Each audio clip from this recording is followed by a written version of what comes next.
Hello everyone, Turtle Lags here, bringing you another reverse 1999 video. I'm super excited to be playing Kaalaa Baunaa's character story Between Dusts and Stars. I think this will be very interesting. I played the main event yesterday, learned a lot about Kaalaa Baunaa, Shemaine, and many other characters, and it was nice actually to see some unexpected characters like Matilda show up and play a pivotal role in the story. So I'm really excited to learn more about Kaalaa Baunaa. I anticipate maybe we'll learn about how she got into astronomy, how she became an astronomy professor. I'm really curious about that. So without further ado, let's begin. Alright, so here we are Between Dusts and Stars. Let's begin with stage 1, the Procrastination Syndrome. More story, I can't wait.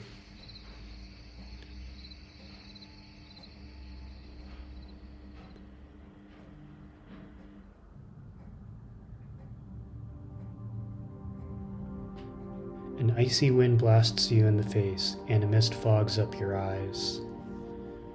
You don't know where you are, but with leaden steps you press on. You can vaguely feel yourself moving to a higher place. You can't stay here. You definitely have to get away. Look, a thick rope is thrown down from above. Strong and sturdy, it waves at you as it swings in the wind. Your legs are trembling, your eyes are losing focus, and your blood is running cold. You stop and you hesitate. An escape. Reach for it. Okay, grab on, you have nothing to lose. Ignore it, even the dying should remain dignified. We're definitely going to grab on. We're being proactive here. You reach for the rope and hold on for dear life. You would have grabbed it with your teeth if you could. Sadly, it's not as sturdy as it looks. Crack. You hear the snap of a fishing line. Suddenly you're falling. Panic and fear overwhelm you and take hold of your mind. Research laboratory. Exclamation.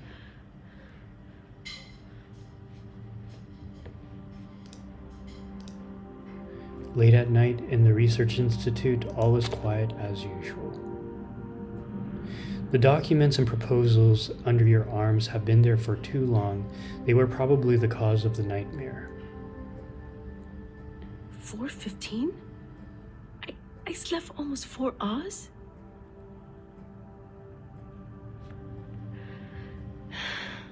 It was supposed to be a quick nap. I'm glad that they voice acted this part. You hear faint snoring from all around. The rest of the staff is sound asleep.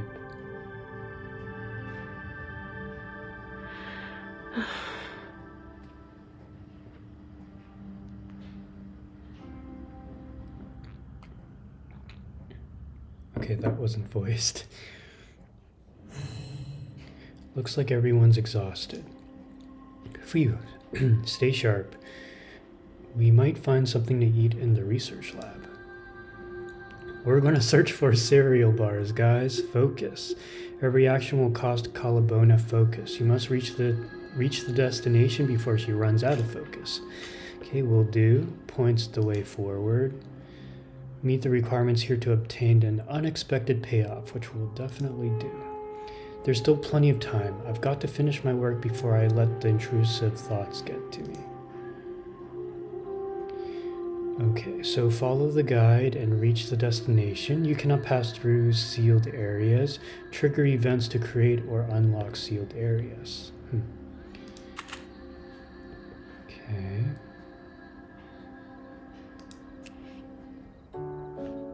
A researcher is fast asleep on the floor. She is breathing steadily like a baby. Only her adult size makes the scene not so adorable or appropriate. Wake her up. Go sleep in the conference room, Daksha. Rubbing her eyes, Daksha doesn't seem to realize where she is. After finally figuring it out, she jumps to her feet in great surprise. Oh, gosh. Did I fall asleep on the floor? Why don't you go home? I thought you already finished the report. No, Kumar gave me some new suggestions for my research direction. I have to start all over again. She did that again? This is going to be my last project here. That's right. I should have done this earlier. With that, she buries herself in research, ignoring you. You take a deep breath and walk away. Okay. Curious what that is at a range.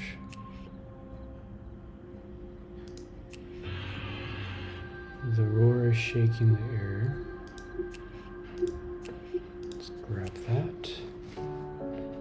These crumpled drafts are research waste. They are now in the trash. A yellow piece of paper catches your attention. Something you threw away. What was it again? Pick it up. Kaalaa Baunaa, fresh off a promotion, the senior research Dane formally challenges you. The loser of the Aryabhata award will be at the winner's beck and call for hot coffee. Dane. You snort disdainfully, crumple it in a ball, and throw it back in the trash.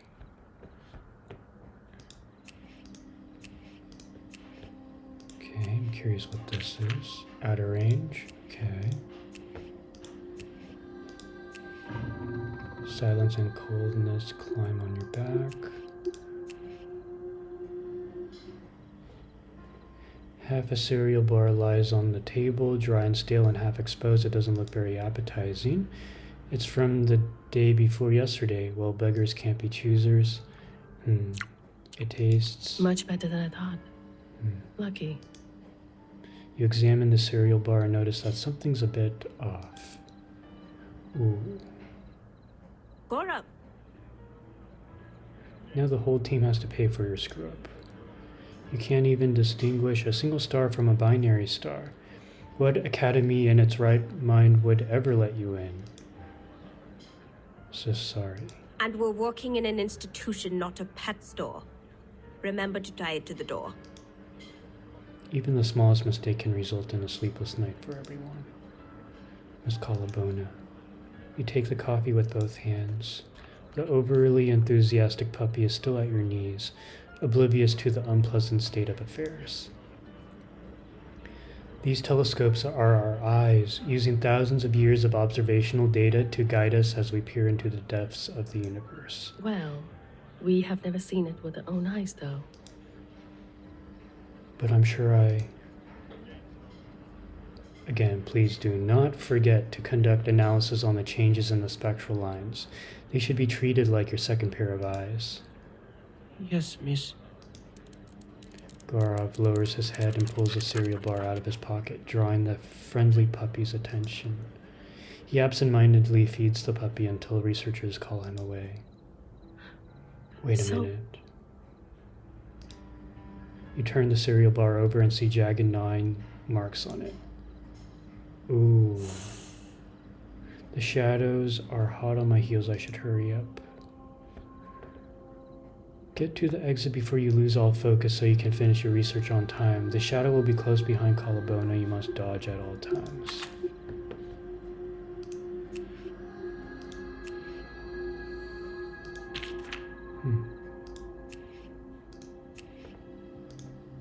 So we can't fight that thing.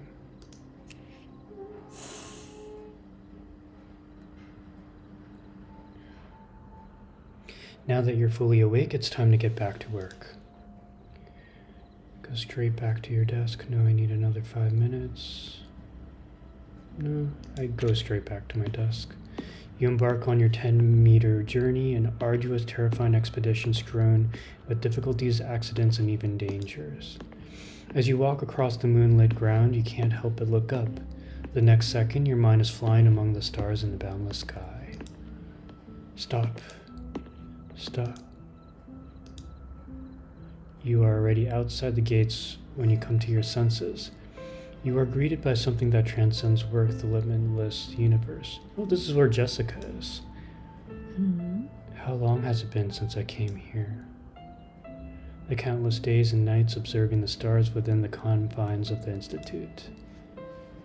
I forgot how much I have to crane my neck to see the stars. But when I bury my head in data, I can discover so much more.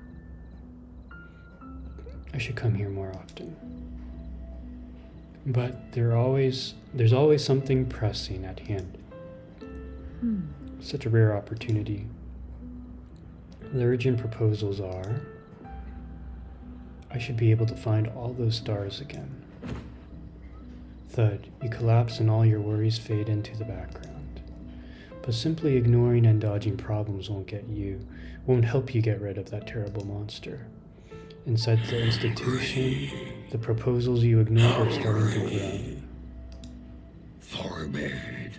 They can no longer stand this deliberate neglect. Driven by hunger, they grow larger and larger as they search for the one to blame. Until finally they break the restraints of their vessel and come after you with ravenous intent. Wow, life of a researcher, stressful.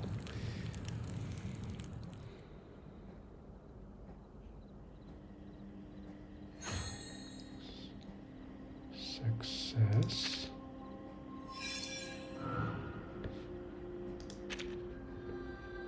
Nice.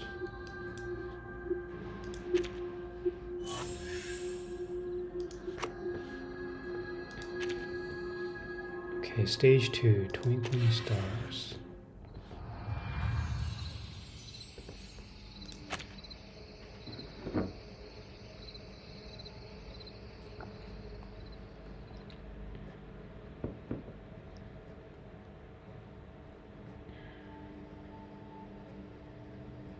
Sirius, Betelgeuse. They look so close to each other in the eyes of mankind.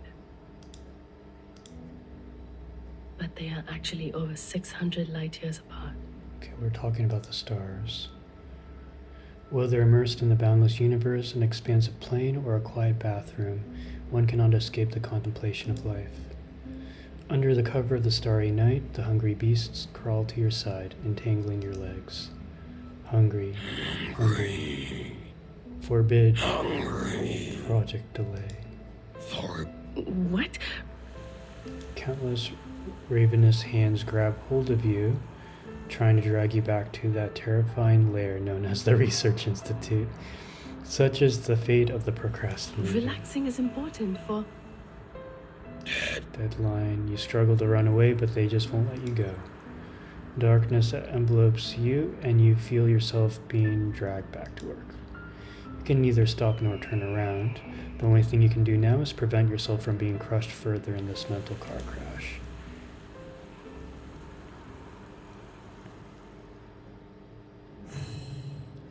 The feeling of dread is getting stronger. Okay, reach the destination with 10 focus or higher.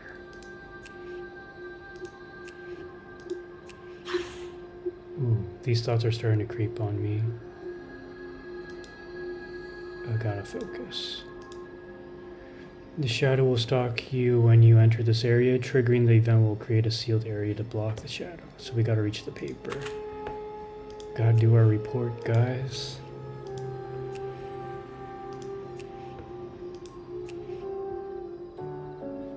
Looking at the piles of data, you are feeling at a loss. But you have to take the first step anyway. Now start the engine of your brain and try to keep up with your hands. Organize data. This reminds me so much of my university. The data in May, we saw nothing that day thanks to the dark clouds. You remember that day, a bunch of children swarmed into the observatory, surrounding the telescopes and equipment and poking around curiously.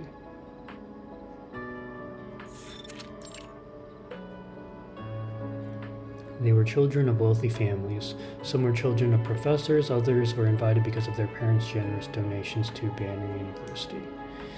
Ordinary children had to pay a higher price to observe the universe, but she knew that, distracted by shiny discoveries, the kids would soon pay no attention to the dreariness of this place. Unfortunately, because of the bad weather, they have to come here another day. The children sighed in unison and hurried to the observatory exit. This was kind of like seeing the Northern Lights earlier this year. One girl stayed, clutching her dirty clothes, staring at the telescope twice her size. You should go with them. Are you the admin here? I love this big girl. She's beautiful. Nice taste. But I'm not the admin. That's a relief. The things I had to go through to get here to see this, following those noisy brats and sneaking in between them and all. You know this place is over 20 kilometers from the foot of the mountain, don't you? Is no one picking you up? I can walk. May I take a look at the sky just for a second? Frowning at the request, you look at the dark clouds covering the sky and glance at the specks of mud on the girl's ankles. She looked up at you, eyes wide open as if sparkling with tears, and tugged at your clothes. Promise me you'll take my ride back home. Deal! The memory of her eager gaze and spirited figure brings warmth to the cold institution. Organizing observational data, analyzing celestial orbits, you seem to have found some of the drive you once had. Processing this part of the data went better than I thought. Great, let's stay as focused as this.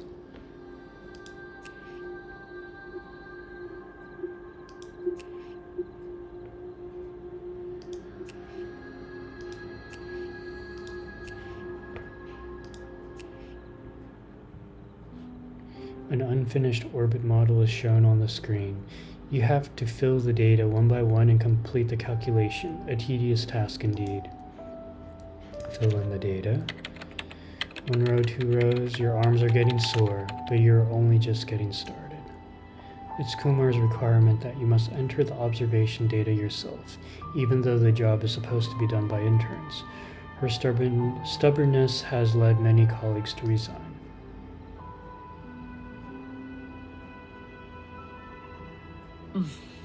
Researchers should treat their observation data like their own child. Will you leave your child to the homeless on the street? Sorry, no offense, Gaurav.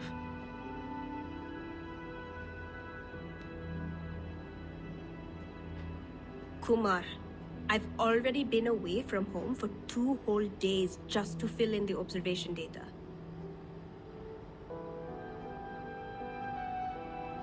Now, all I know is I have a real child at home. I need to take care of him instead of your damn metaphor. I should be with him now before the nanny puts more funny ideas into his head. So the solution to your problem is to simply find yourself a nanny or a husband with an education degree, right? Himani's cheeks flushed red. You know what? I quit. Jab har me, Kumar. She stormed out the door. Kumar ordered Gaurav to pack up her things and throw them out like garbage. Himani is crouched on the ground, sobbing. You walk up to her.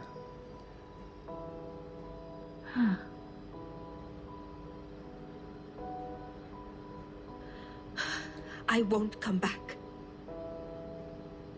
Yeah, that's probably for the best.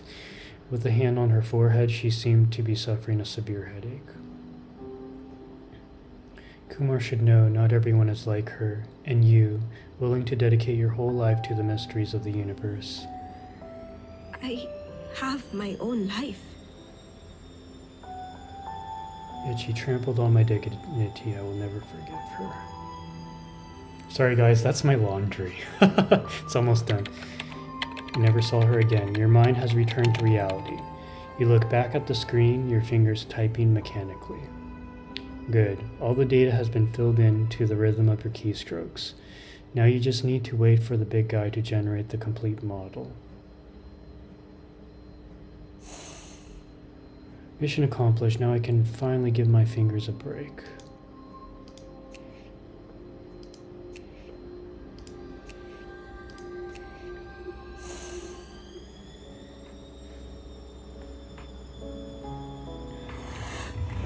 So full.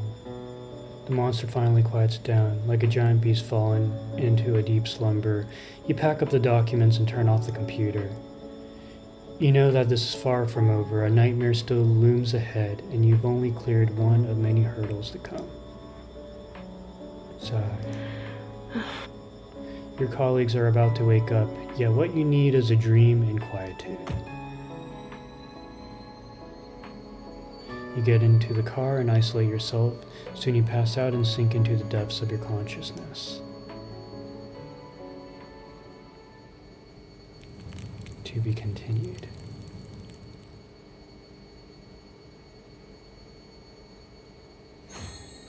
Success. Alright guys, I'm going to take a quick break, and when I come back we will continue with Stage 3, Confrontation. Alright guys, I'm back from my break. Now we are moving on to Stage 3, Confrontation.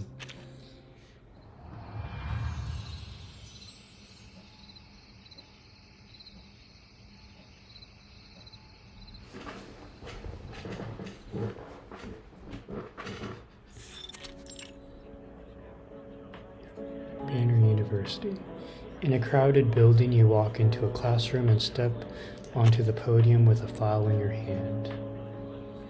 The scrutinizing gazes coming from below are hard to ignore. It feels both familiar and overwhelming. This report given here concerns the work, the supernova under the binary star system of white dwarf FYDL 82A.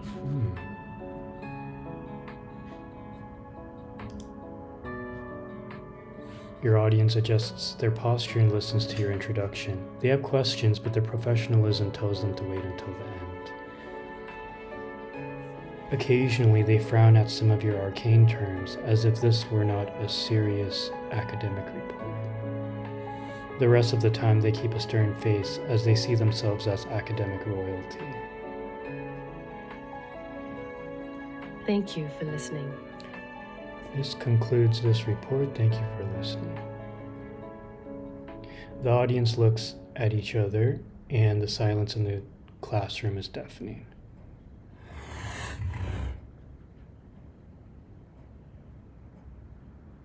Aside from you, no one notices the monster lurking at the door, like the sword of Damocles. This is going to be a tough battle.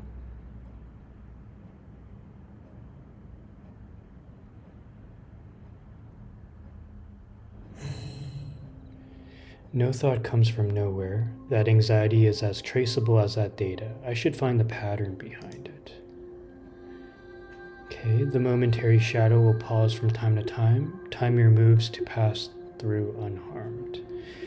After a short pause, the momentary shadow will materialize for one round. Do not engage it directly.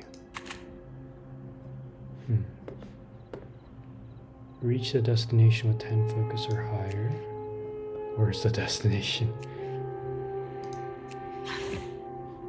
The doubts that haunt me, the questions that confront me, all of these are things I must face in the course of my studies. Okay.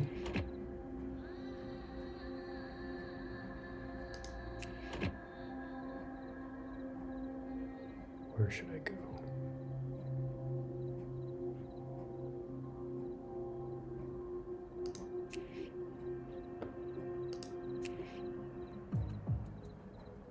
He reads your report carefully, but the content does not dispel the doubt on his face. He seems to be looking at a plate of indescribable food. First of all, you're an arcanist, right? And they seem to know everything about you, but you remain calm and collected, as if you've never hidden your identity before. Yes. Yes, but I don't think that has anything to do with my report. If research proposals can have a fearful gaping maws, then what's so strange about them knowing a few things about you? If you look at my signature on the report, it clearly states I'm an arcanist. I don't think it's anything to be ashamed of. You breathe a sigh of relief. You might even say you've waited a long time for this discussion. Of course, everyone is welcome to study astronomy. We astronomers have an open mind. But in your report, I found a lot of trajectory data that is impossible to obtain through observation. According to scientific assessments, the technology to build any instruments for these observations doesn't yet exist, and the tools we have cannot provide such precise data.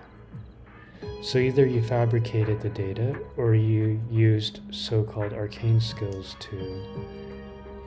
This unobservable data was not entirely obtained through arcane skills. I referred to a large number of spectrum analysis and observation reports made by other scholars. Arcane skills only played a very small part in this process. You interrupt him, frowning at the rudeness of his tone. You can check the divination data in the past years on page 24. It matches 97% of the data obtained by normal means. The margin of error is perfectly acceptable. That's what's been written here. Your comparison is exhaustive. He frowns as he flips through the appendix and falls into a long silence.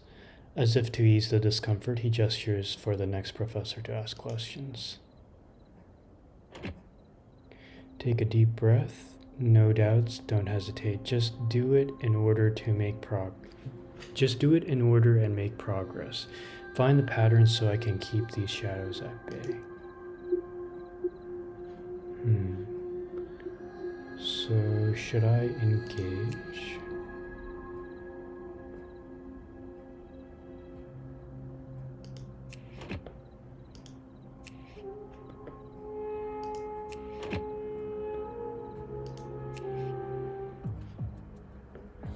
He doesn't try to hide his contempt. It's there for all to see. I will never approve a portrait by an arcanist.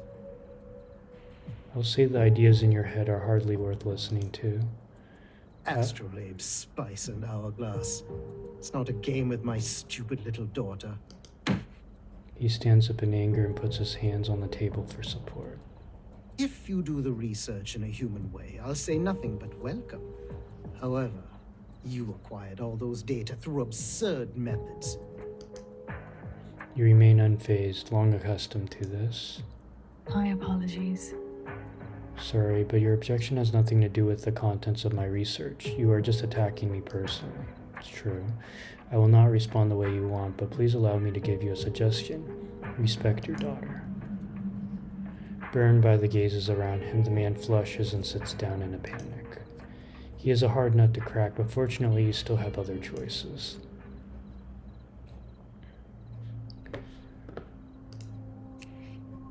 Okay.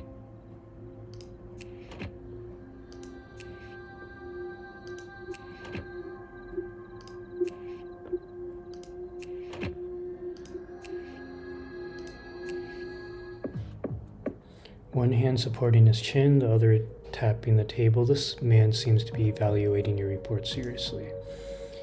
Could you explain the 3% margin of error in the comparison table between the divination data and normal observation data? A 3% error is indeed negligible, but I'd like to know if there is a commonality among these inconsistencies. If the commonality is universal, it may indicate you have manipulated data or even fabricated results. You made a valid point, but I don't have the evidence of something I did not do. I can show you more of the collected data. You can do a random check to see if I faked the conclusion. I have no further questions.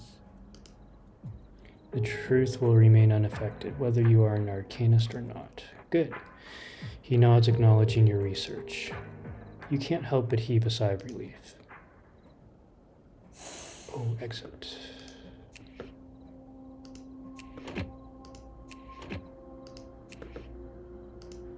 Good.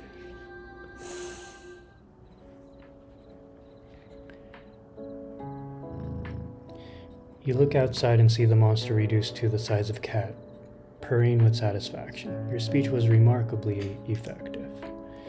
The crowd disperses, but the next interrogation approaches. You don't have much time to compose yourself.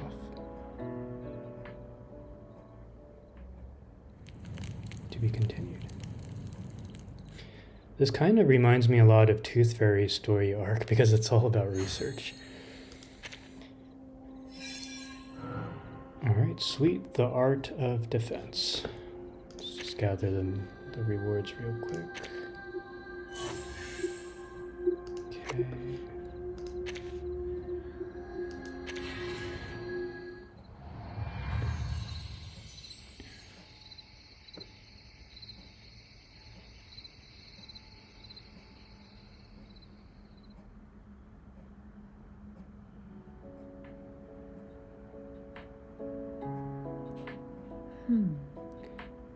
According to the data, the distance between White Dwarf and its secondary star is gradually decreasing.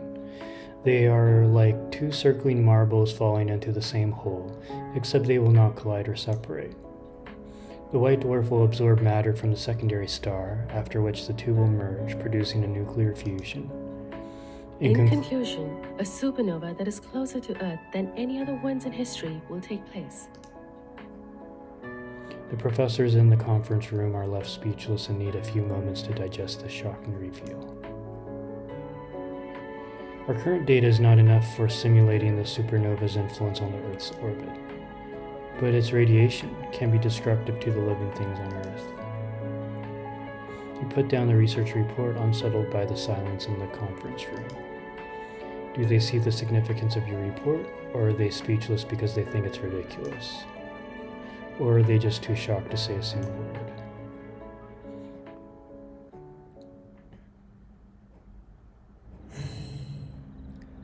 Okay, speak to 3 professors. Reach the destination with 15 focus or higher.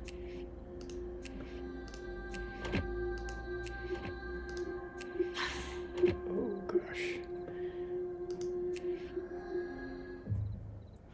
Your conclusion shocked us.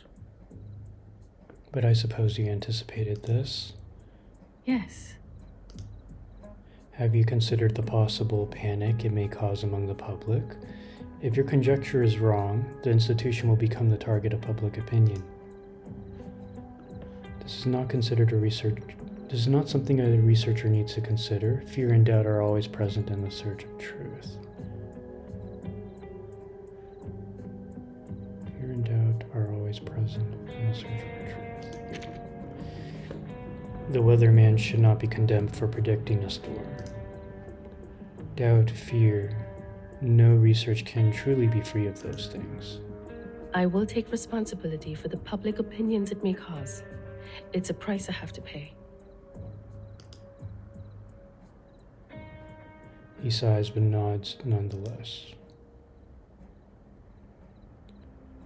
The direction is clear. An area has been unlocked. Can I go in here? Out of range? Okay.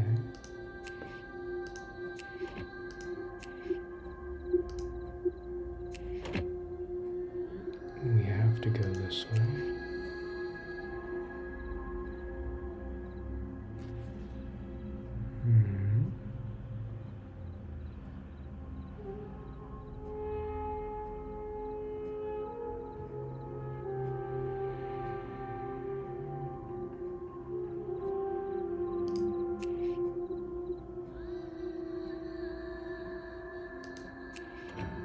Oh. Return to crossroad.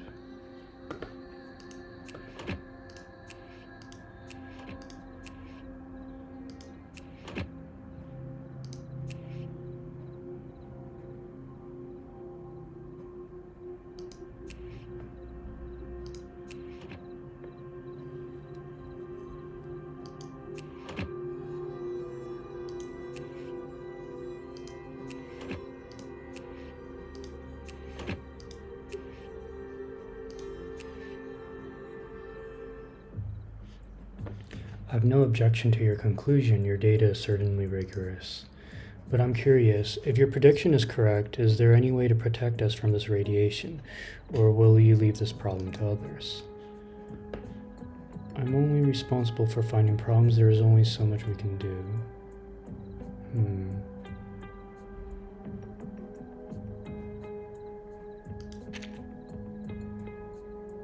This is our progress thus far. As for studying and analyzing the radiation, that's not yet on the agenda.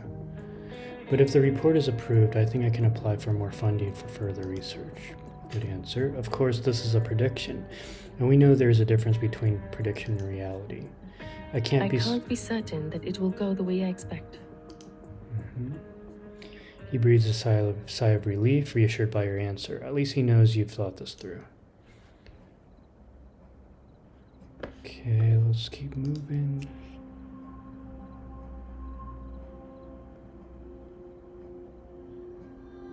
How am I supposed to get through?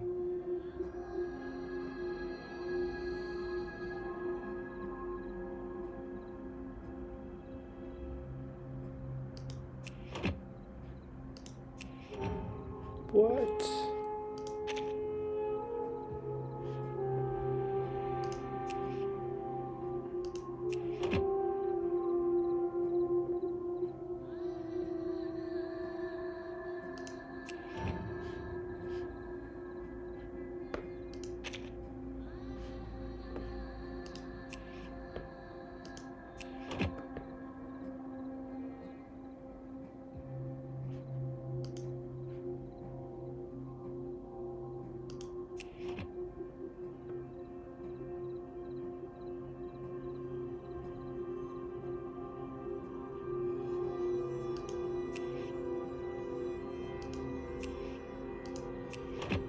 Oh, I could step on there.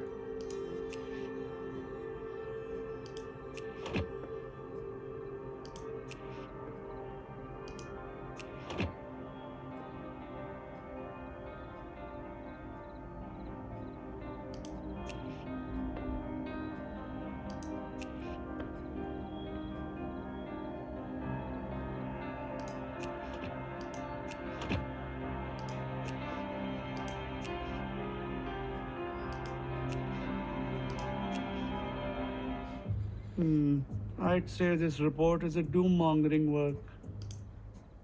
You have to admit that this report is heavily influenced by the Arcanum. How can I trust an Arcanist? I have reason to believe you are using this report to bring Arcanists into the public eye, to give them prominence, just as some religions do. The data that does not lie. The movement of celestial bodies is not influenced by my will. It is the observational and comparative data that predict the possibility.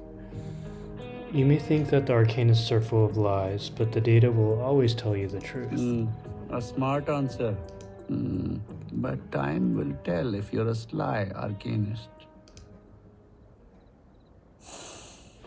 Reach the exit.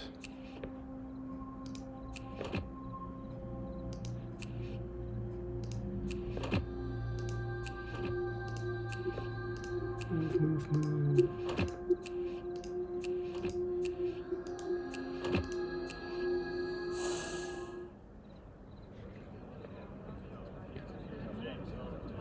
You let out a long sigh of relief. You survived the inquiry, and the monster at the door is gone. At least now you don't have to worry about being dragged back to the Institute like a lamb for slaughter. Hostility and doubts cast aside, the professors give you a few more suggestions in a gentler way this time. Obliviously, these suggestions are much more useful than their interrogations. It seems you'll have to spend more time perfecting the report. So far, you still have not noticed the black star floating above your head.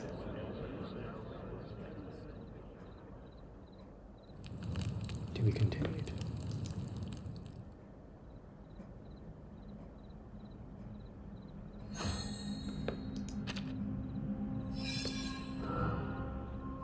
Okay.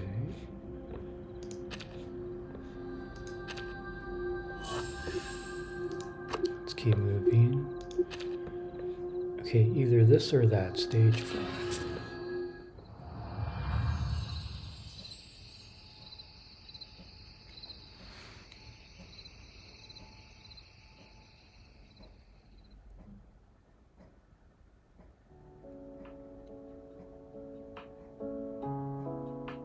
Back at the institute, you worry over the professor's highlights in the report.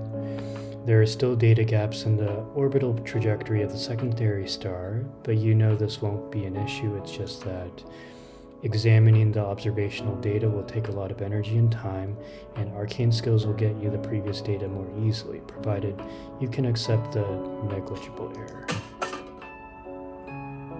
Ouch. Something just hit your head hard. You look up to find the greeting of a black star. You feel that if you don't decide soon, your fragile neck will have to retire early. Actually, would that be so bad?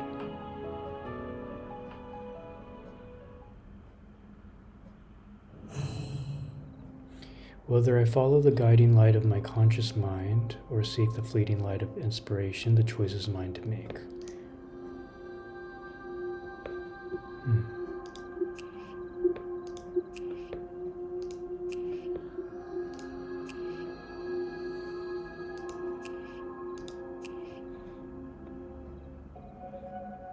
You drive to the observatory and feel your way into the moldy reference room. The smell can ruin your appetite for days. Cheer up, look at you, sneaking into the reference room in the middle of the night. How adventurous you have become. At least better than Kumar's bedroom. So the past data of the secondary star is... As you move the pile of documents, a swarm of bugs pours out from the bottom. No! For a moment, you wish you had a torch so you could burn the place down and kill these cute little buggers. You see, the tedious life of a researcher has turned you into a child devoid of compassion and sympathy. I can do this. You tiptoe, hold your breath, and rummage through the data books on the floor. You pick up a bounty of records, and soon your bag is filled with all the data logs you need.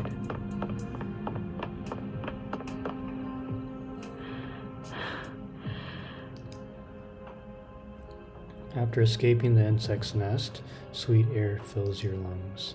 Such an epic adventure in search of truth should be etched into the annals of history.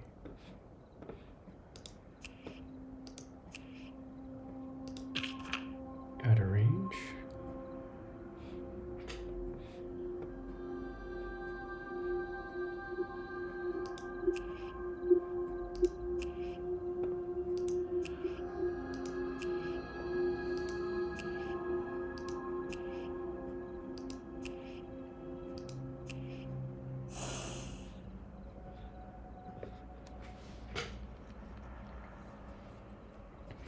These data.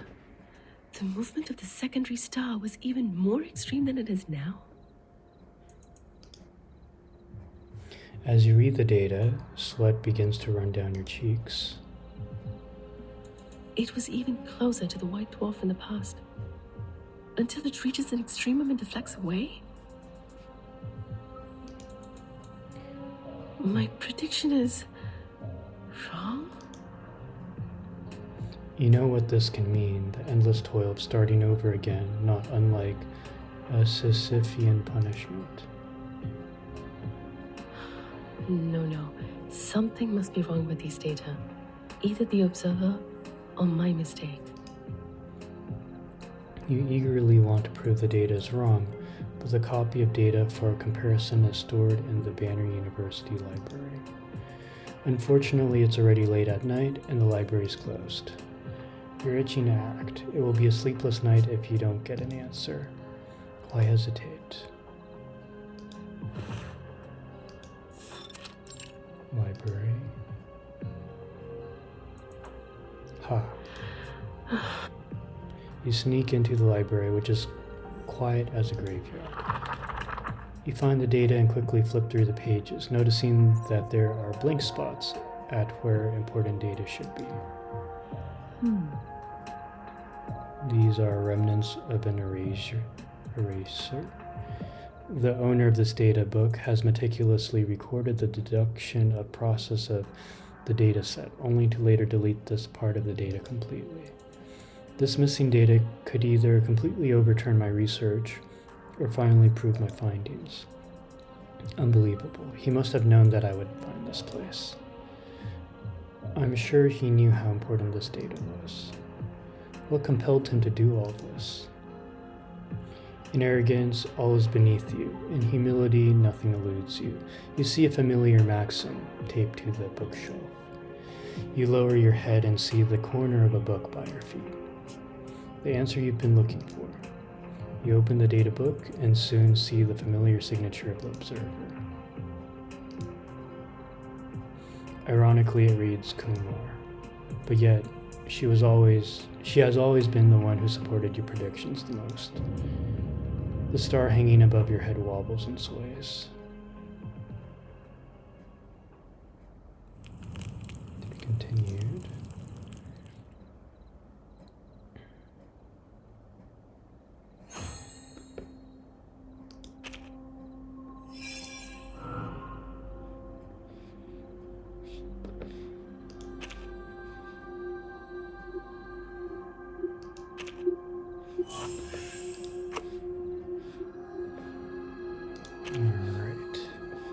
I'm gonna take a quick break, guys, and when I return, we'll start Stage 6, The Fading Stars. Alright everyone, I'm back from my break. We got 3 more stages left. Let's continue. The Fading Stars.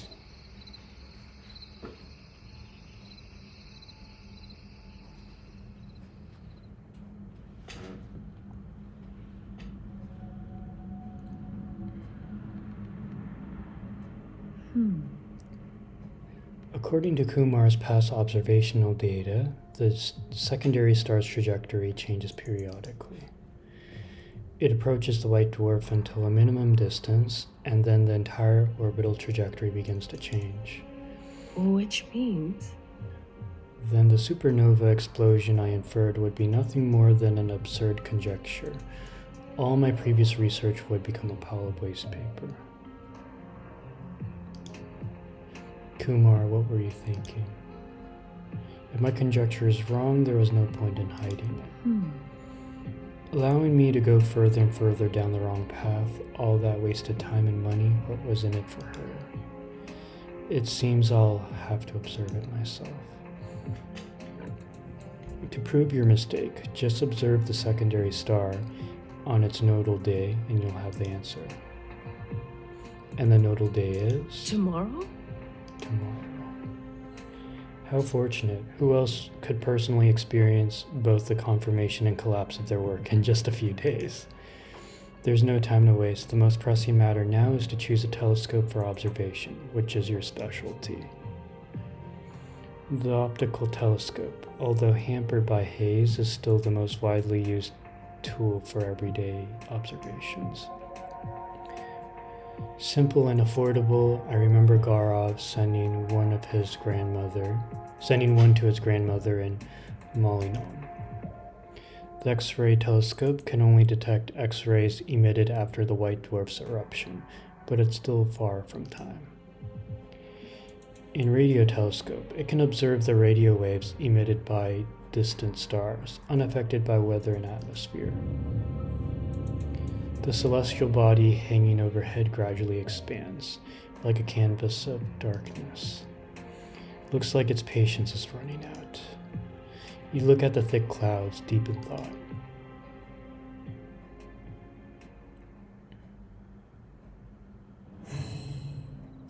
In the search for truth, we must always face the prospect of existing knowledge being invalidated and the data we've gathered becoming useless. Some paths are safe and steady, and the other paths are unstable and weak.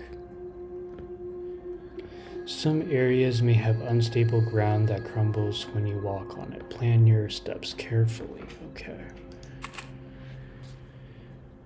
Where are we? Okay.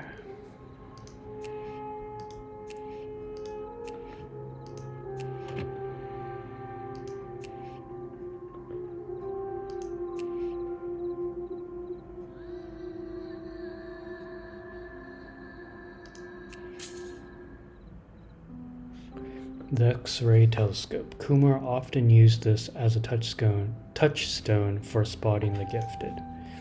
Are you really going to choose this? Is your memory failing you? A researcher's brain can't be this smooth. Let's take a little trip down memory lane. So none of you know what it is. The classroom fell silent. The students stared at the arrogant instructor, clueless.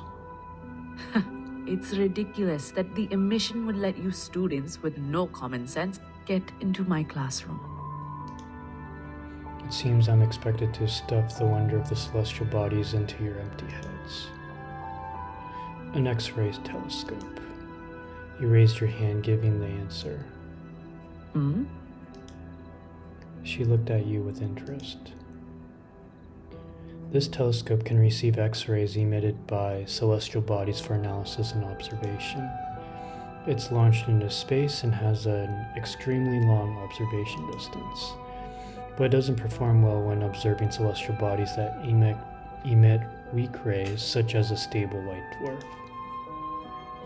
Your expectant gaze met her eyes, which held the hint of a smile.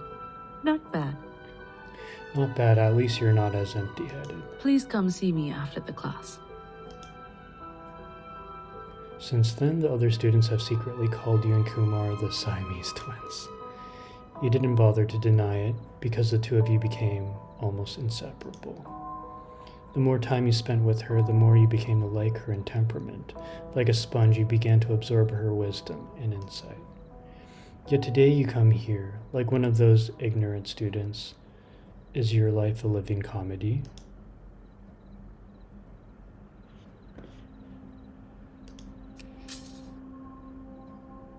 Oh.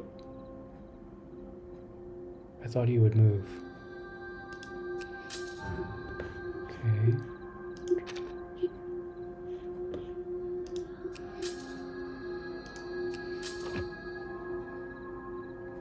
Oh, he can't move. Okay. So I guess we'll have to reset.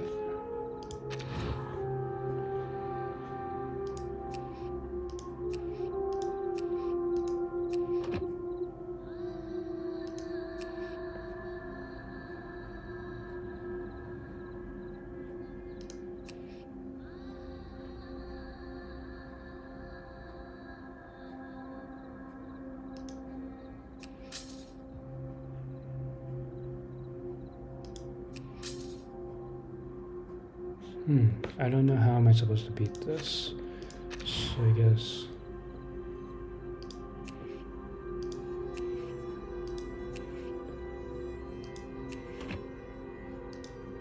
Oh, okay, I get it.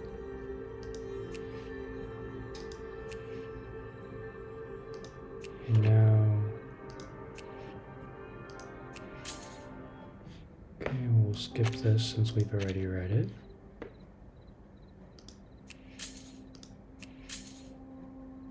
Okay, now he's trapped.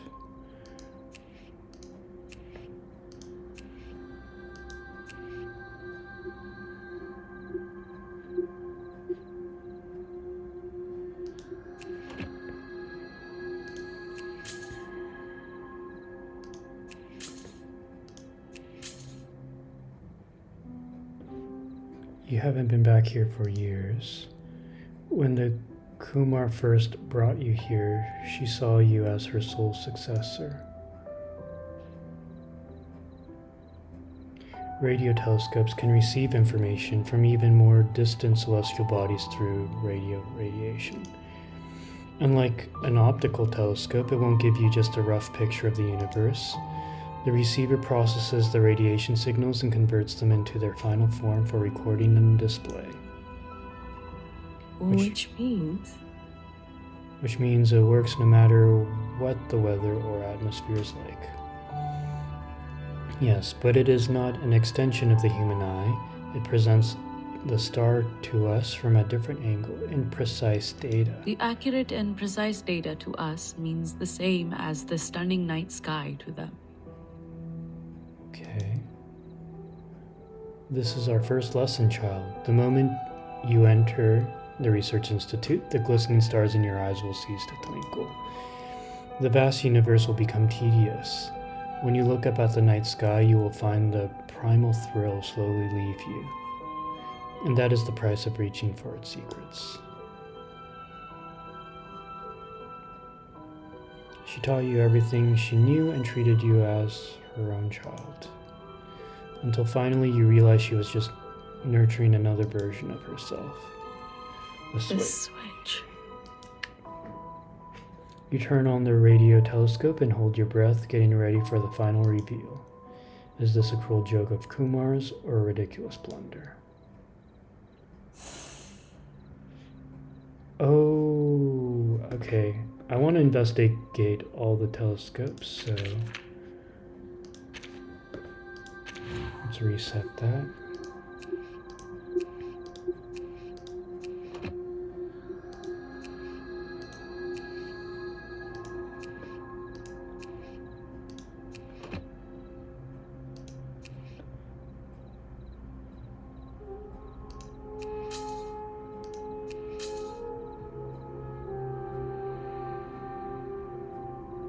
Oh, I messed up. Hold on.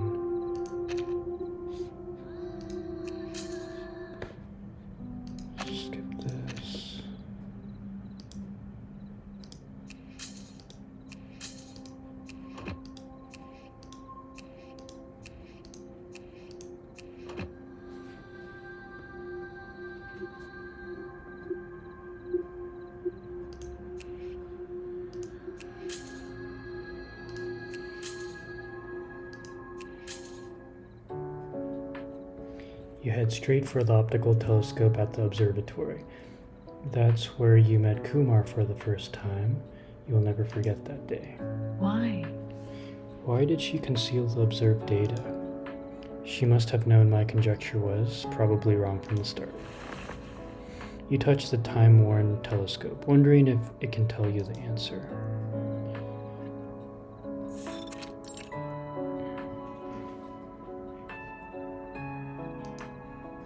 Child, how long have you been here? You would like to see it, right? You bobbed your head hesitantly, like an indecisive puppy wagging its tail. She gently moved aside, stepping back to make room. You clenched your fists. That was the first time you wanted to touch something beyond your reach, which unexpectedly led you to a future you have never imagined. You got onto the stage and brought your eye close to the gateway to the universe.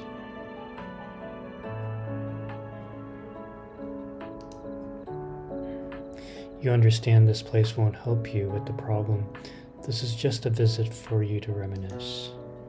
Well, at least it helped you remember a few things. Okay.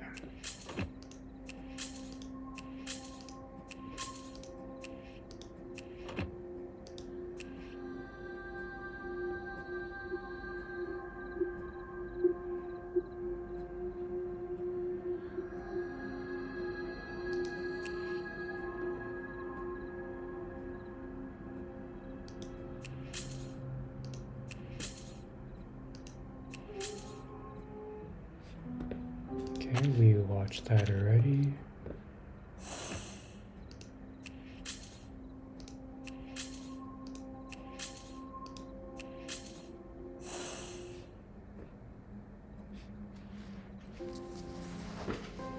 You drag your weary body back to the Institute. Your brain is groaning, craving sleep like never before. According to the radio telescope's observations, Kumar's data was correct every step of the way.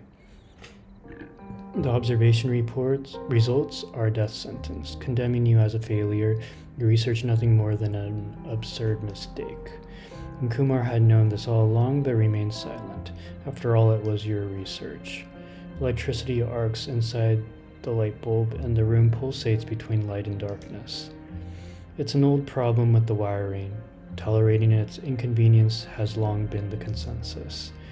But the flaws will pile up like an insurmountable debt until everything wobbles and falls apart beyond salvation. It's very dramatic, guys. The darkness descends upon the room like an unpleasant intruder. It is heavy, as are your feelings. There is no one around. Holding the report tightly, you close your eyes and open them again. I should have known. I should have known. This entire research was just a small part of her plan. From the moment I entered the Institute, she no longer saw me as a student. Flames ignite, crawling up the paper. You know this is just one insignificant segment among the countless meaningless threads between mankind and arcanists. A journey left unfinished, a chapter left unconcluded, and a theory left unproved. Kumar, I hope this is the last lesson you left me. The report burns. Words turn to ash and dissolve into air. The secondary star's trajectory is consistent, but there are small anomalies in some of the observational data. The amount of such anomalous data is scarce and was considered an observational error. Wait.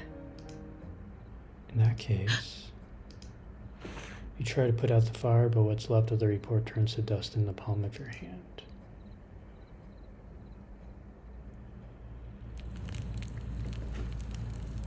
She realized something.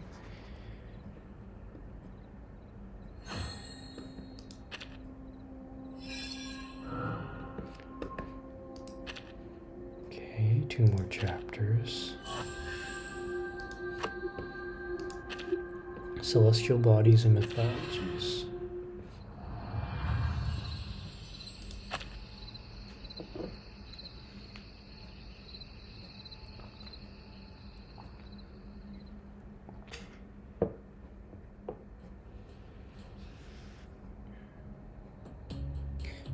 Biting your finger, you stare at the empty table.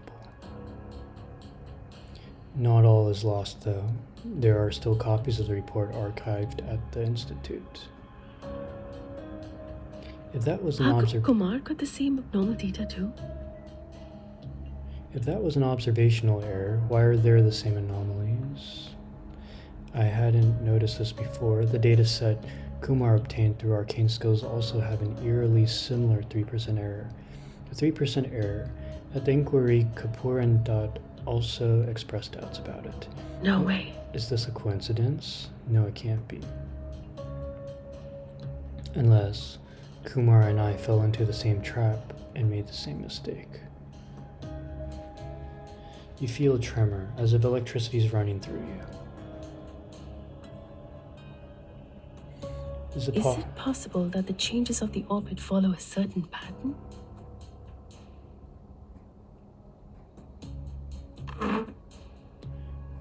You push the desk and chairs aside and spread all the observation logs on the floor.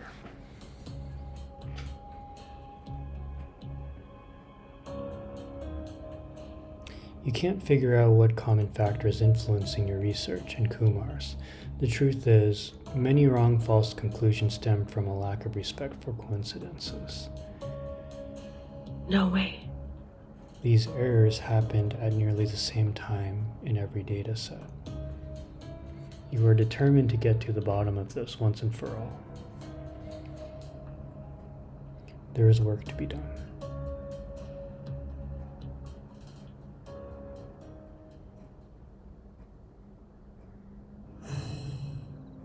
The twilight outside the window is about to catch up with me. If we keep dallying about indecisively, our focus is going to be completely used up. Books, food, bugs, anything goes, as long as it gets this brain to wake up again. Okay, we need to get to that.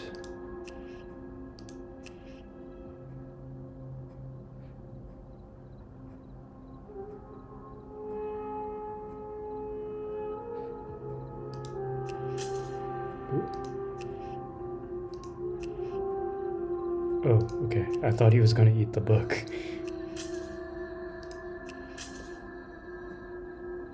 Oh.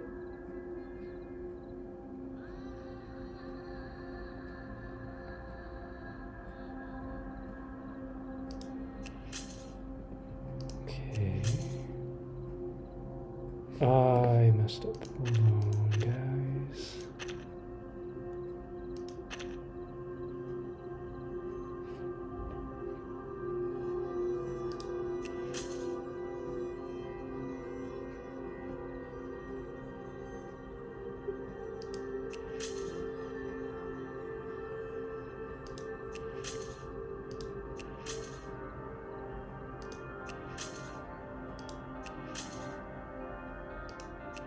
Oh wait, that's the exit. Hold on.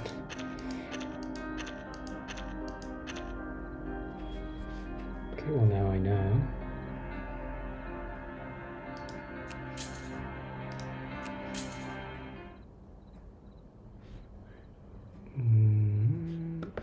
Actually, okay, morning light spills on the ground. You spend the entire night analyzing the data but found nothing. Gulping down a cup of tea, you lean against the file cabinet and watch the world outside awaken. There isn't much time left. Wait, what's that book on the ground? You seem to remember it. I thought I lost it. Celestial Bodies in History, a mythology collection. You pick it up and pat the dust off it. The spine is labeled Banner Elementary School Library. This library really should put you on their blacklist. The origin of the Star Faust. In the beginning, the universe was shapeless, dark, and silent, like a bottomless well. A speck of dust falling into the endless darkness was the primordial Faust. He marked out his territory, safeguarding peace and order as would a king, but it was a land without subjects. A crooked gray scribble is scrawled below the words. This writing. You remember it was written with a pencil shorter than your pinky.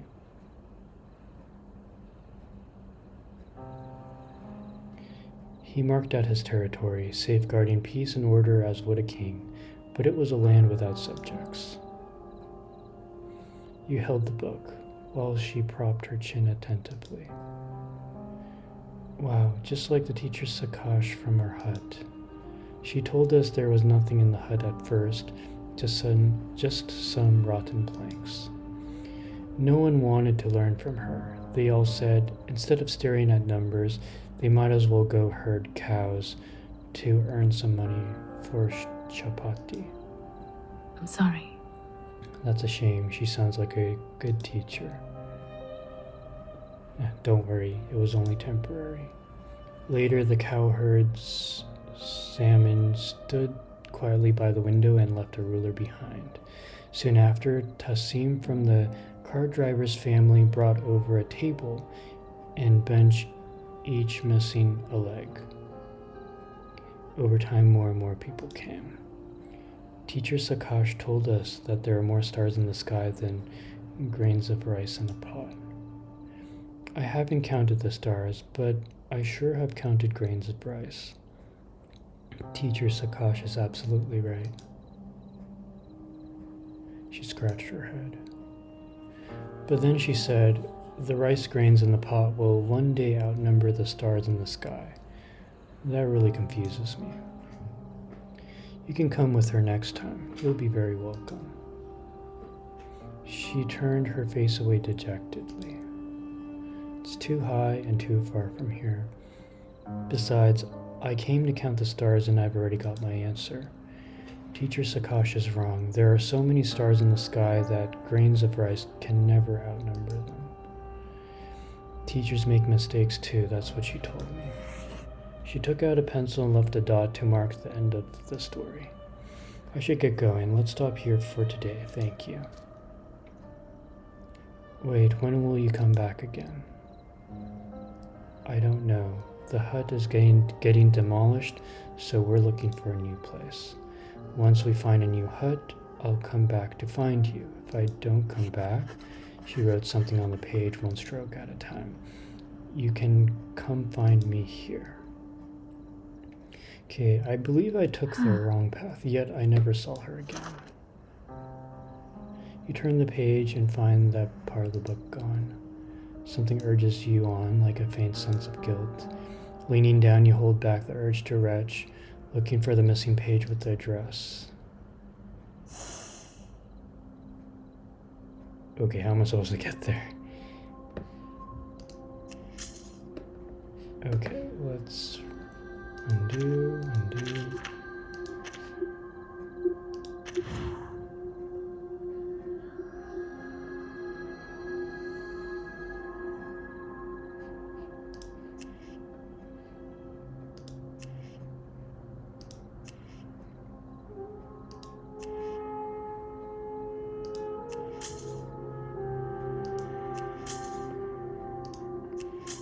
Okay, this seems good.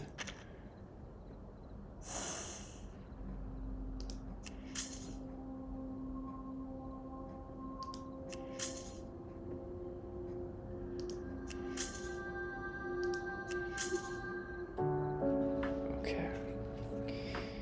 If we completely rely on human research methods with our funding, we probably can't even secure the necessary equipment. Make good use of shortcuts, child. Don't try to win by their rules alone.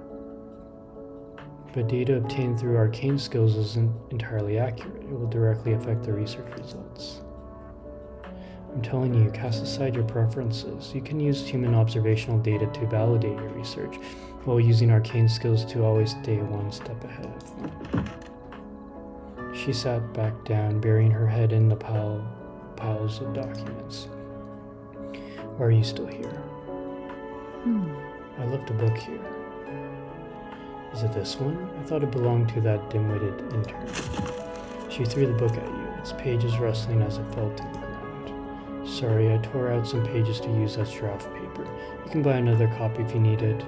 Just make a note in the research budget. She didn't look up the whole time. There's no need. I picked up the pages and hurried out of that stifling office. The last page is still in the book, but some pages in the middle are missing. You push away the desk, chewing gum, scraps of paper, pellets of feces, cereal bars, and a sleeping rat. There is an unfinished page in its arms. Thank goodness it's not a fast eater.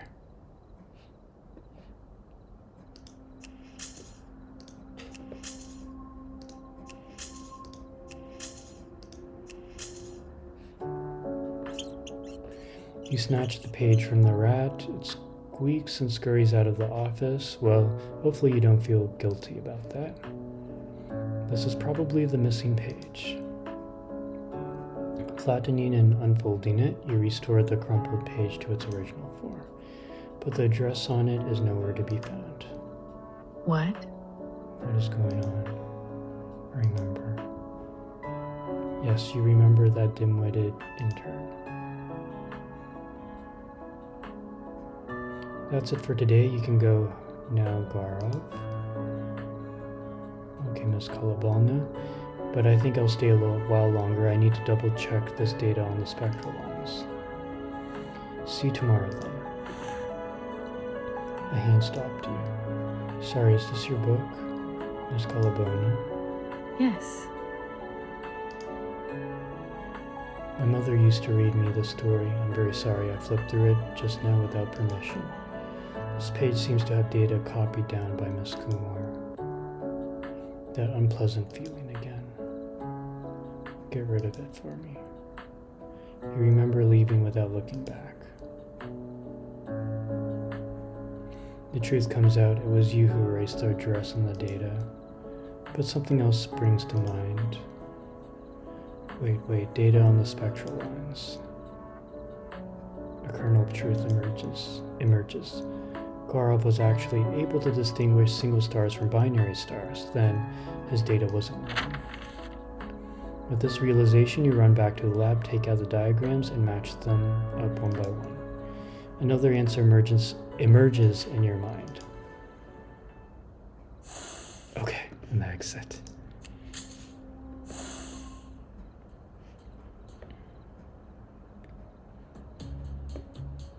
Gaurav had been meticulously recording data all along.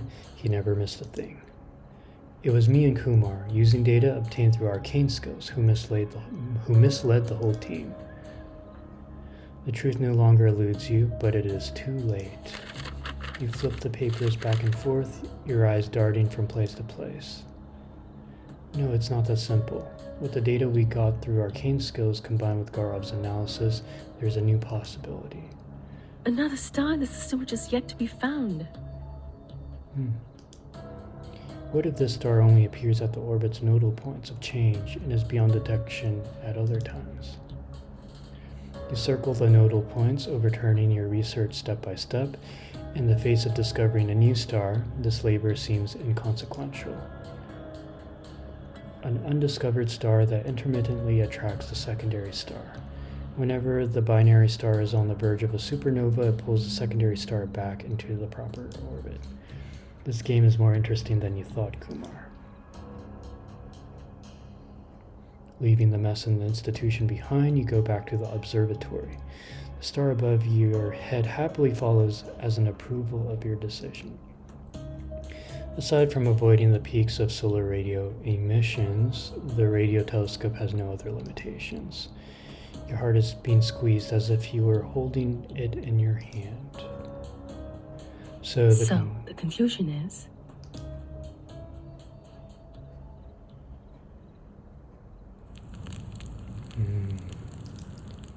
Okay. Success.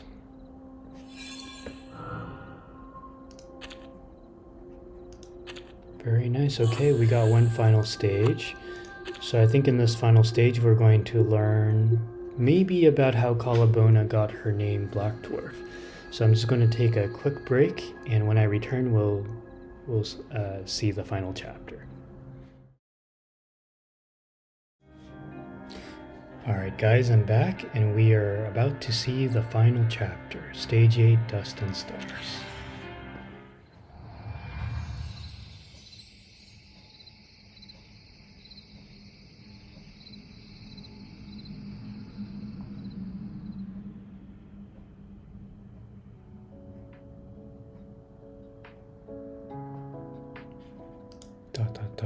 Under the night sky, William Herschel's symphony echoes throughout the observatory. In 1758, when the musician was at the concert hall, he probably never imagined that he would one day accomplish what many astronomers have struggled a lifetime to achieve.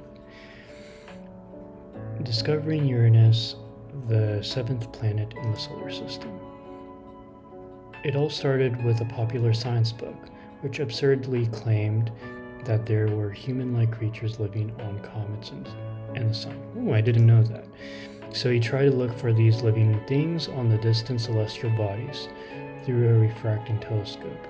You know, this reminds me of elementary school or middle school going to the library and looking through the books on planets. And then I remember wanting to read the Garfield comics, and my mom wouldn't let me. I don't know why I thought of that all of a sudden. The blurred images disappointed him greatly. He had no choice but to spend great efforts and a large sum of money building his own telescope. But he didn't find any life on the celestial bodies. Instead, he discovered a planet overlooked and neglected by astronomers, and became famous overnight, attracting worldwide attention. He feared the loss of status so much, thinking its benefits irreplaceable, yet the benefits often find another way befalling you. Fate loves this kind of reversal, casting the seeds of hope in one direction, only to grow a towering tree in a place you never expected. Night falls, revealing the stars in the sky. You sigh as the boundless universe has not given you the answer you expected. The god of fortune does not smile on you. An undiscovered star simply does not exist.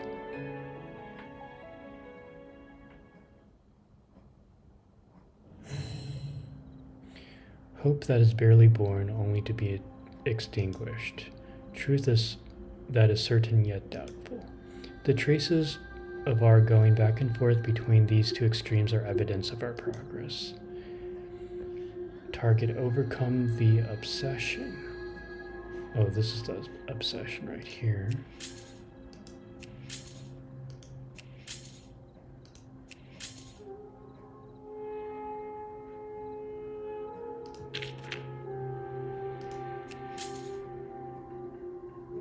How are we supposed to fight it?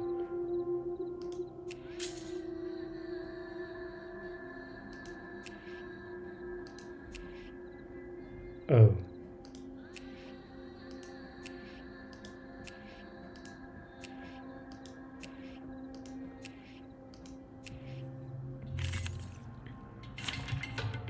Ooh. You can have one helper in this battle. Okay. I thought it was an academic debate. AP +1.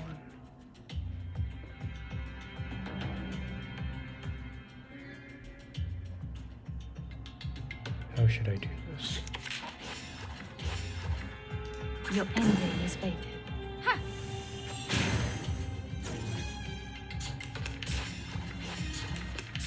Nice.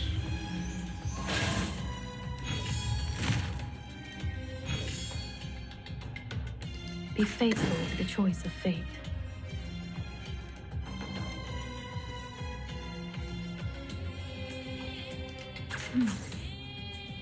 Everything has its cause and effect.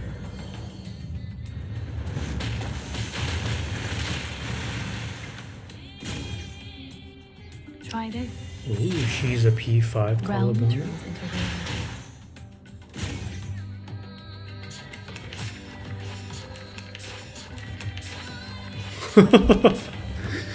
Oh, wow. No!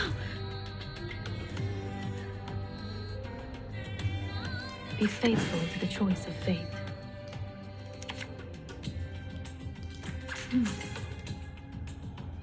Everything has its cause and effect.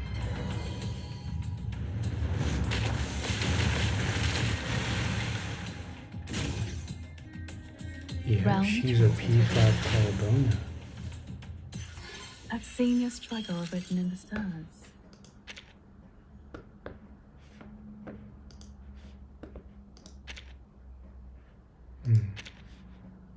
to see how many portraits she had. Okay. Oh. We're not done yet, guys.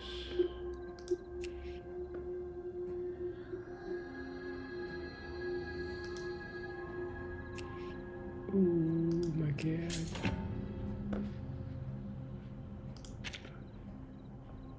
No, what am I doing? No. Why did I do that?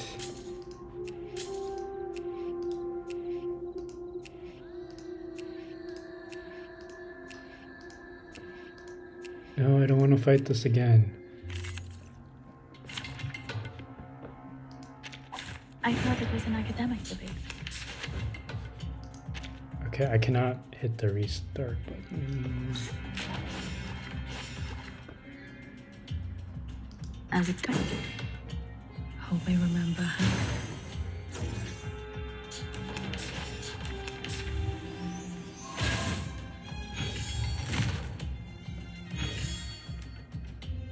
Be faithful as expected.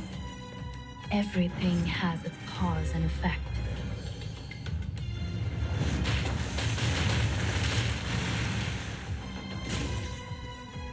Tried it. Ha!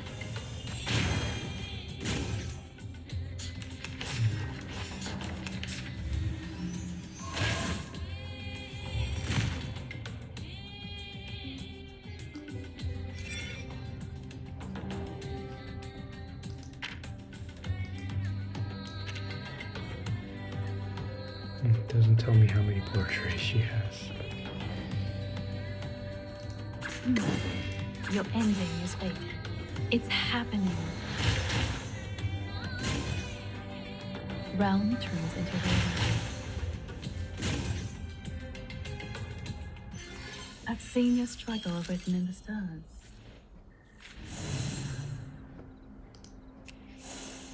Okay, we're just gonna hit the undo from now on.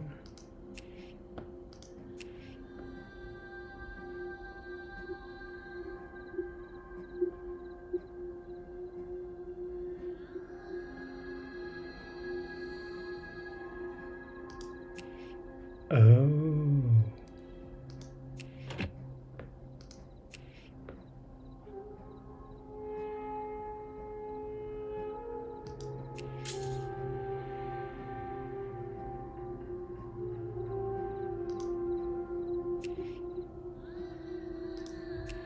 Oh my god. Haha. Outsmarted you.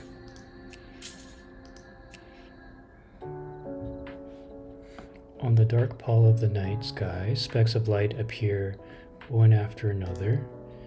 Orion, Canis Major, they are made up of irregular celestial bodies. People name them in imitation of nature. I negated my own theory. I negated my own theory and rebuilt it again and again. Every time I found the spark of hope in the darkness, the truth just put it out against my will.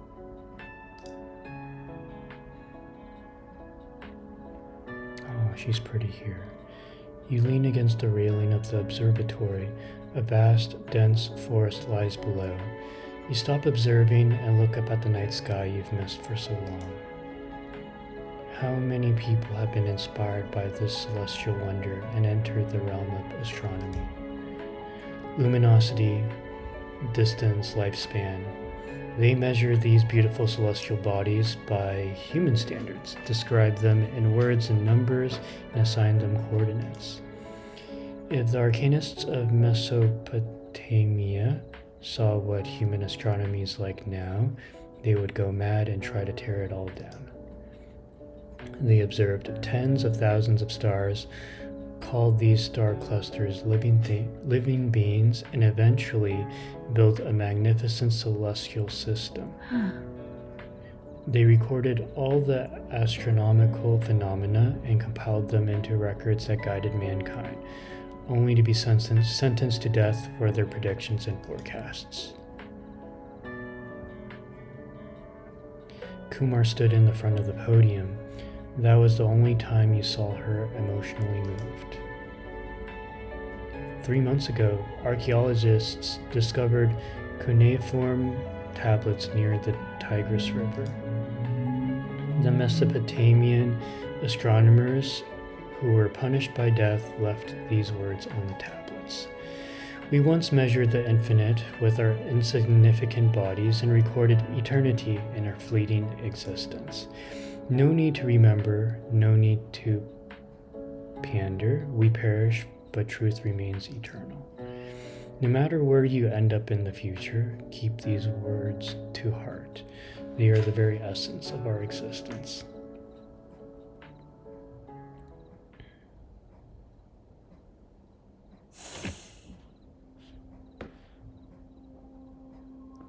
Uncover the secrets between the celestial. Reach the destination with 10 focus or higher. Oh my god.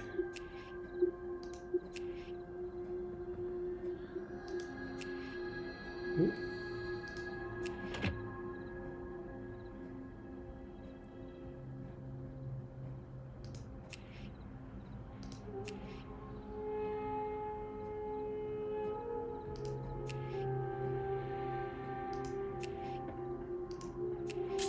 Aha.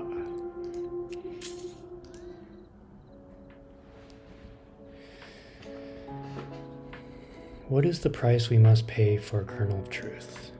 If our theory of lifelong devotion is proven wrong, how are we to not collapse and still carry on?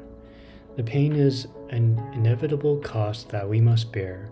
Only by concluding this chapter can we move on to a new path, perhaps one that leads to the truth. I think I'm ready. You reach out, stroking the celestial body above your head, as if you've reached an understanding with it. It starts to ascend, first floating in the air, then the sky, and at last towards the end of sight. Having abandoned a theory doomed to failure, you can barely contain your sadness. Nevertheless, you breathe a long sigh of relief. Why do you want to look at the universe? It's the one thing that no one can take from me. One of the two things. I still have this broken shirt. Stars don't die, and they don't need to eat. No one can occupy them by spending money. They are so beautiful. Not a good reason. Well, my daddy is in Maulinong. The stars are the only one thing we can watch together when we're on the phone. The sink full of greasy dishes, endless housework. I want to run away from them. Even though life was filled with unstoppable snores and cries, I knew I was living for myself as long as I still saw the stars. Because they are just there. When I am hungry, I always lie on the roof and look at the stars. They twinkle just like diamonds. I wish I could pick them off one day and put them all in my pocket. Then I'll exchange them for a near dosa as large as a coral. I don't know what that means. Their shadows overlap, then fade away one by one.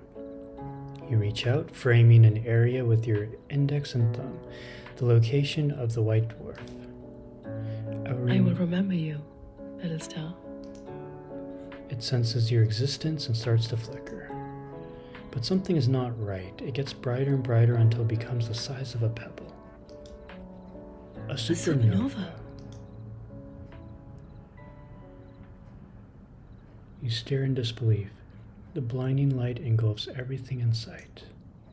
It burns your skin and stings your face. Ooh.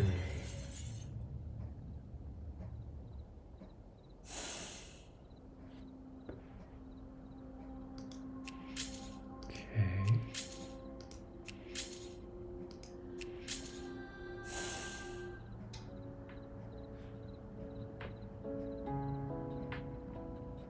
Pants. You wake up startled, shirt soaked in sweat. Are you alright? Gaurav stands by the window, holding the curtains. You block the glaring sunlight with your hand and tell him to pull back the curtains. A dream. A dream?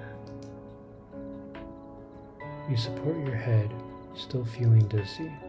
The research report on the desk is as fresh as new. No arcanist's name is signed on it. You are still safely hidden, disguised as a human. I remember that book. It should be here somewhere. New thoughts arise, urging you to take a different path from the one in the dream. Found it. On the page, what's left of the writing is still vaguely discernible. This is an appointment long overdue. Gaurav, I'd like to ask you a favor. Please drive me to this address. The car keys are on the table. You point to the faded writing, as if she were still stubbornly inviting you to come. Okay. Also, you put a form on his desk. Have you considered becoming formal researcher?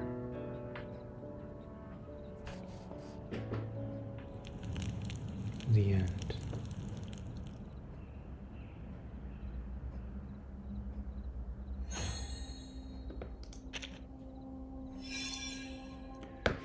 Okay, guys. So that's the end of Kaalaa Baunaa's character story. So my thoughts on the story, I think that this story kind of shed light on some questions I had regarding why she's called Black Dwarf. So based on the story, she's, I think, analyzing this star, celestial body, the white dwarf, and there was a black dwarf star hovering above her head the entire time. And then she goes through, basically we see the life of her going through university, or I think as a researcher. I think this was the time before she became a professor herself. And she faced a lot of trials, a lot of discrimination because she's an arcanist, but she overcame those things. And here we find that originally she was using her arcane skills based on Kumar's suggestion to stay one step ahead of all the other researchers around her, but it affected her results and led her down the wrong path. And then she later found out that one of the other researchers, Gaurav, who's a human, his research shed some light on the truth, and then she combined that with her research as an arcanist to find maybe the real truth. That's what I gathered from this. I think I enjoyed this character story. I just, having played Tooth Fairy's character story not too long ago, I kind of wish that they had done a different story, not based on school, but something else. But I know that for Shemaine's story, he's unlikely to be in the classroom, so I think his story will be a kind of a breath of fresh air. But anyways, I'm glad that we at least understand a little bit more now why she's known as Kaalaa Baunaa, which in Hindi, I guess, means Black Dwarf. So thank you guys so much for watching this story, or this video. If you enjoy content like this, please drop a like, comment, and subscribe, and I will see you in the next video. Take care. Bye-bye.